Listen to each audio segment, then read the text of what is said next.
Hello everyone, today I am going to share with you some confusing words. Probably you also get confused in these words. This video is little long because here are mentioned 30 words. So that's why I make this video in two parts. If you liked it, then please watch my next video. This video is second part of confusing words. So let's start the video.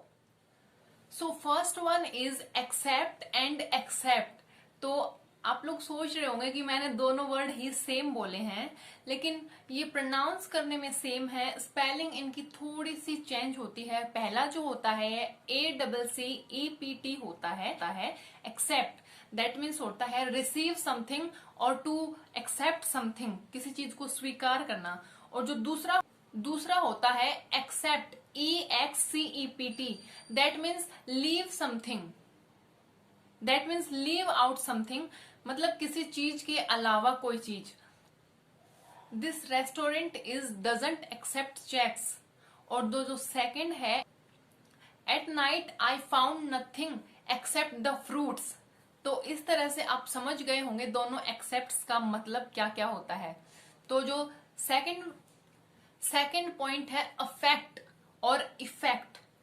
Affect means होता है किसी चीज का प्रभाव और effect means होता है result, उस चीज का रिजल्ट।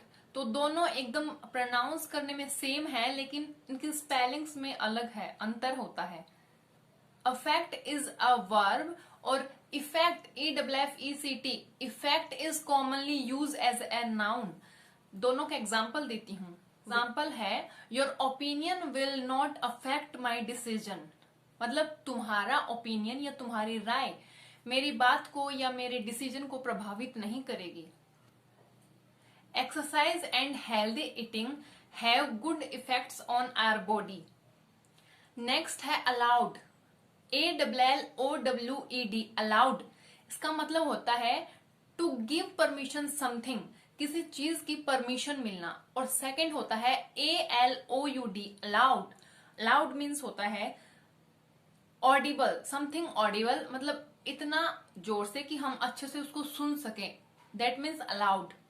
तो इसका जो फर्स्ट का एग्जाम्पल है ALLOWED का, अलाउड मीन्स होता है स्मोकिंग इज अलाउड हियर, मतलब यहां पर स्मोकिंग अलाउड है।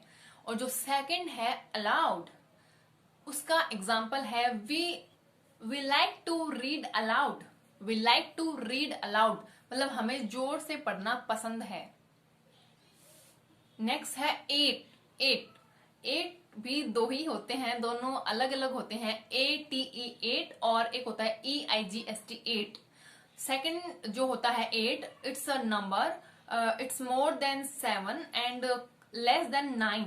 तो ये जो होता है ये नंबर्स नेम में आता है 8। और जो सेकंड है वो होता है 8, ATE 8। 8 मतलब होता है टू ईट समथिंग, और ये ईट की सेकंड फॉर्म होता है जो हमेशा पास्ट के लिए यूज किया जाता है। और 4 + 4 is 8, और the dog ate my food, the dog ate my food, and 4 + 4 is 8। Word है ब्रेक, BREAK, ब्रेक। इसका मतलब होता है डिस्ट्रॉय और डैमेज समथिंग। जैसे take a egg and break into the bowl, take a egg and break into the bowl, मतलब एक अंडा ले और तोड़ के उसे बॉल में डालो, मतलब किसी चीज को तोड़ना। इसका जो कंफ्यूजिंग वर्ड है वो BRAKE, ब्रेक। ब्रेक मतलब टू स्टॉप समथिंग और टू डू नथिंग, मतलब किसी चीज को रोकना होता है, इसका मतलब है। जैसे be sure to check your brakes before go to a long travel, दैट मीन्स अपने ट्रेवल पर जाने से पहले अपने कार के ब्रेक्स जरूर चेक कर लेना। दैट मीन्स किसी चीज को रोकना ही होता है इसका सिंपली। नेक्स्ट वर्ड है टू इज अ प्रीपोजिशन और it's use also as infinitive. I am going to preparing my next video. और इसका कंफ्यूजिंग जो वर्ड है वो है TOO, टू। ये ऑल्सो का सिनोनिम भी होता है और इसका मतलब भी होता है भी। एग्जाम्पल देखते हैं, जैसे I ate too much sweets at last night, मतलब मैंने कल रात को बहुत सारी मिठाइयां भी खा ली थी। टू का मतलब बहुत भी होता है और भी होता है। और इसका एक सेकंड एग्जांपल है जो बहुत पॉपुलर होता है, दैट मीन्स वो है आई लव यू टू। तो टू मतलब मैं भी तुमसे प्यार करता हूं। ये जो भी वर्ड आता है इसके लिए भी हम टू का यूज करते हैं, TW two. I hope this all words are clear on your mind. तो नेक्स्ट वर्ड है हु एंड हुम। तो हु जो होता है सब्जेक्टिव प्रोनाउन होता है और ये आई, वी, यू, दे इन सब की जगह यूज किया जाता है। और इसका एग्जाम्पल देखते हैं, जैसे who is she. Who is she मतलब वह कौन है। तो ये एक इंटेरोगेटिव क्वेश्चन की तरह होता है। ये क्वेश्चन करने के लिए ही इन वर्ड्स का यूज किया जाता है, लेकिन ये सब्जेक्टिव प्रोनाउन होते हैं, तो ये सब्जेक्ट की जगह ही हमेशा यूज किया जाता है इसका हु का। नेक्स्ट है इसका कंफ्यूजिंग वर्ड है हुम। तो हुम जो होता है वो होता है सेम इसी के जैसे ऑब्जेक्टिव, जैसे हु सब्जेक्टिव होता है, हुम होता है एक ऑब्जेक्टिव प्रोनाउन। ये हमेशा ऑब्जेक्ट्स की जगह यूज किया जाता है,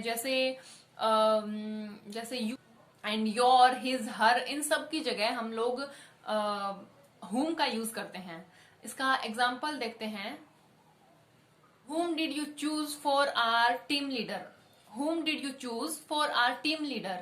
मतलब तुम हमारी टीम के लिए लीडर किसे चुनोगे।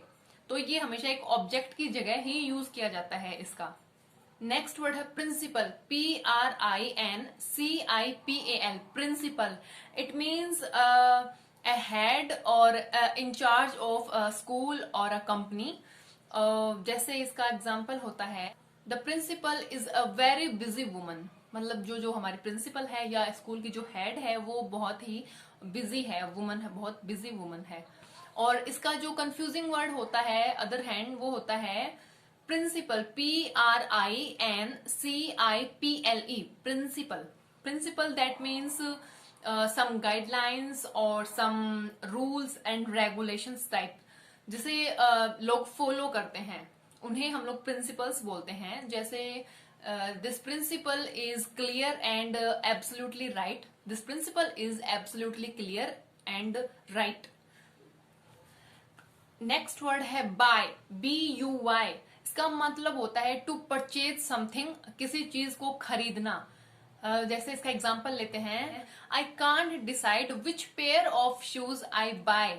आई can't decide which pair of shoes I buy मतलब मैं डिसाइड नहीं कर पा रहा हूं कि मैं कौन से शूज का पेयर लेऊं तो या खरीदूं, मतलब इसका मतलब यही होता है। और जो इसका कंफ्यूजिंग वर्ड है by, BY, used for saying how something is done. Used for saying how something is done. और इसका एग्जाम्पल हम लोग देखते हैं, मतलब इसका मतलब होता है ये चीज कैसे हुई या किस चीज के द्वारा हुई। इसका हिंदी में बाय का अर्थ होता है द्वारा। और इसका एग्जाम्पल देखते हैं, I am getting there by train. I am getting there by train मतलब मैं वहां ट्रेन से गया या ट्रेन के द्वारा गया। दोनों एक ही चीज होती हैं और एक ही अर्थ होता है इस बात का। अगला वर्ड है फोर, FOR, फोर। फोर का अर्थ होता है के लिए या किसी भी चीज के लिए। तो जैसे इसका हम लोग एग्जाम्पल देखते हैं, my husband bot a gift for me. My husband bought a gift for me तो मतलब मेरे हस्बैंड ने एक गिफ्ट खरीदा है मेरे लिए। तो वो जो लिए वर्ड आ रहा है उसके लिए हम लोग फोर का यूज करते हैं। और इसका जो कंफ्यूजिंग वर्ड है वो है FOUR, फोर। वो होता है नंबर्स और जो 3 से बाद में और 5 से पहले आता है। इसका एग्जाम्पल देखते हैं, they have 4 kids. They have 4 kids मतलब उनके 4 बच्चे हैं। नेक्स्ट होता है विच। नेक्स्ट वर्ड है विच, WHICH, विच। विच का मतलब होता है कौन सा, मतलब ये एक सिलेक्शन के लिए हमेशा काम में लिया जाता है विच। और इसका एग्जाम्पल है, which colour we should use in paintings. और इसका जो कंफ्यूजिंग वर्ड है वो है WITCH, विच। इसे मोस्टली एक नाउन के रूप में ही यूज किया जाता है और इसका मतलब होता है डायन। डायन होता है इसका मतलब वैसे तो WITCH, विच। और ये एक नाउन के जैसे यूज किया जाता है। नेक्स्ट वर्ड है pair, PAIR, pair. Pair means होता है जोड़ा, मतलब two two things to get together, मतलब कोई भी दो चीजें जो साथ में होती हैं उसे पेयर कहा जाता है। जैसे इसका एग्जाम्पल होता है which pair of shoes I buy, which pair of shoes I buy. इसका जो कंफ्यूजिंग वर्ड है वो है पियर, PEAR, पियर। तो पियर इज फ्रूट और इट इज अ स्वीट और juicy fruit, it's colour is yellow and green. और इसका एग्जाम्पल हम लोग देखते हैं, mom can I eat a pear, mom can I eat a pair.